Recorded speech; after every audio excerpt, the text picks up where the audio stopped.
Hello and welcome. I'm Amanda Sarratore, and this is Lead Like You Mean It.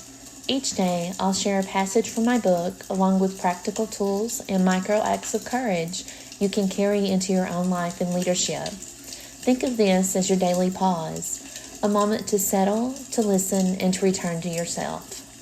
Let's get started. Lead Like You Mean It, Reclaiming Wholeness in Leadership Through Integration. Part 1. The Awakening. Power isn't out there, it's in here. Chapter 1. The Quiet Ache. That restless feeling, the question, is this all there is? Includes burnout, perfectionism, chasing someone else's version of success. Naming the ache. It started in moments no one else noticed, like the pause before walking into a meeting, when I take a deep breath. Not to center myself, but to brace. On paper, everything looked right. The title, the seat at the table, the trust of people who counted on me. But beneath the calendar and the commitments, I could feel it. A subtle, steady hum in my chest. The ache. Not a crisis, not dramatic enough to walk away, but insistent. The ache showed up when I laughed at the right time in a conversation, but felt strangely outside of myself. It showed up when I said yes to another project while silently wondering where the space for me had gone. It showed up in the quiet moments when the house was still and I realized I couldn't remember the last time I felt joy without guilt. The ache wasn't a breakdown.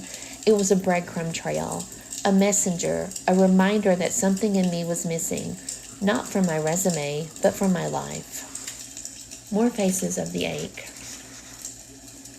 The ache had a way of following me into ordinary moments, places where no one would have guessed it was hiding. The commute. It showed up on the drive to work, the same stretch of highway I had traveled hundreds of times before, my hands tight on the steering wheel, shoulders braced if the seatbelt alone couldn't hold me together. I rehearsed conversations in my head, how to say something in a way that would land, how to phrase a request so it wouldn't be dismissed, how to sound steady when I felt anything but.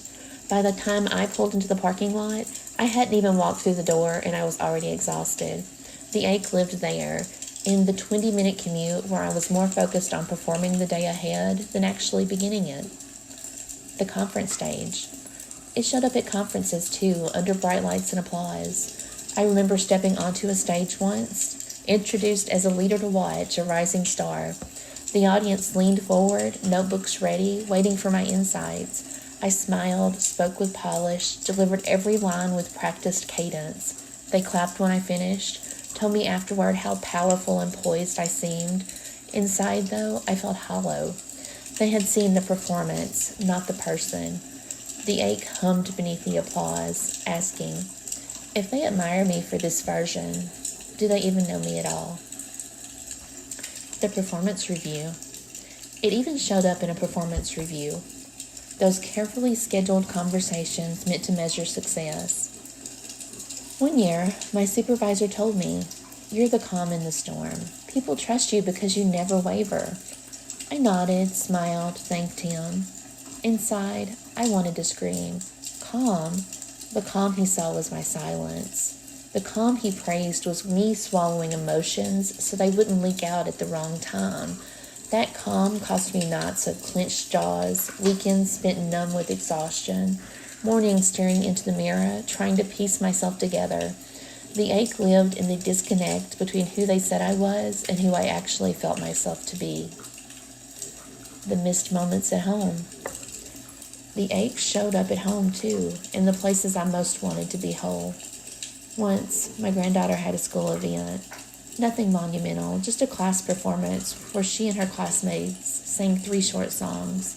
I promised her I'd be there, but a last-minute meeting was added to my calendar, and when I glanced at the conflict, I felt the familiar knot tighten. The meeting won.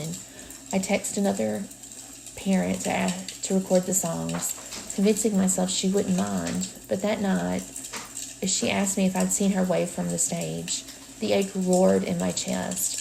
I was there for almost everyone else, but not for her. Success on paper, absence in the moments that mattered most. The midnight email. The ache sometimes arrives at midnight, when the house was quiet and the glow of my laptop was the only light in the room. I draft an email I didn't want to send, every sentence polished to sound collaborative and agreeable. And when when my body screamed no, my finger hovered over send before I finally clicked, heart sinking as the swoosh of delivery carried another piece of me away. The ache was in the silence that followed, the heavy knowing that I had chosen to fracture myself again, this time in words on a screen. The Sunday night ritual.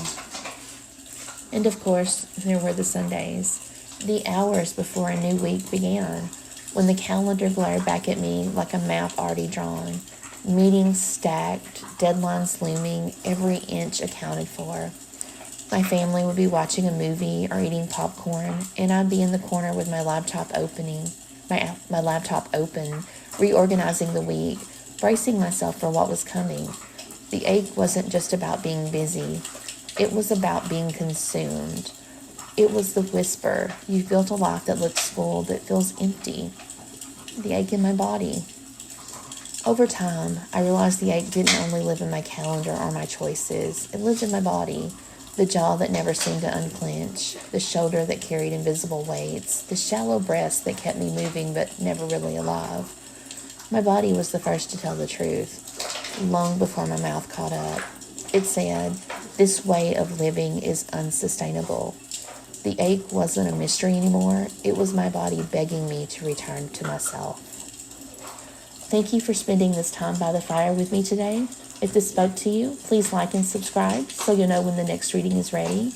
And if you'd like to receive the companion Microact of Courage, I've dropped a link in the comments where you can subscribe on my site. Until then, take good care, and I hope to meet you back here tomorrow by the fire.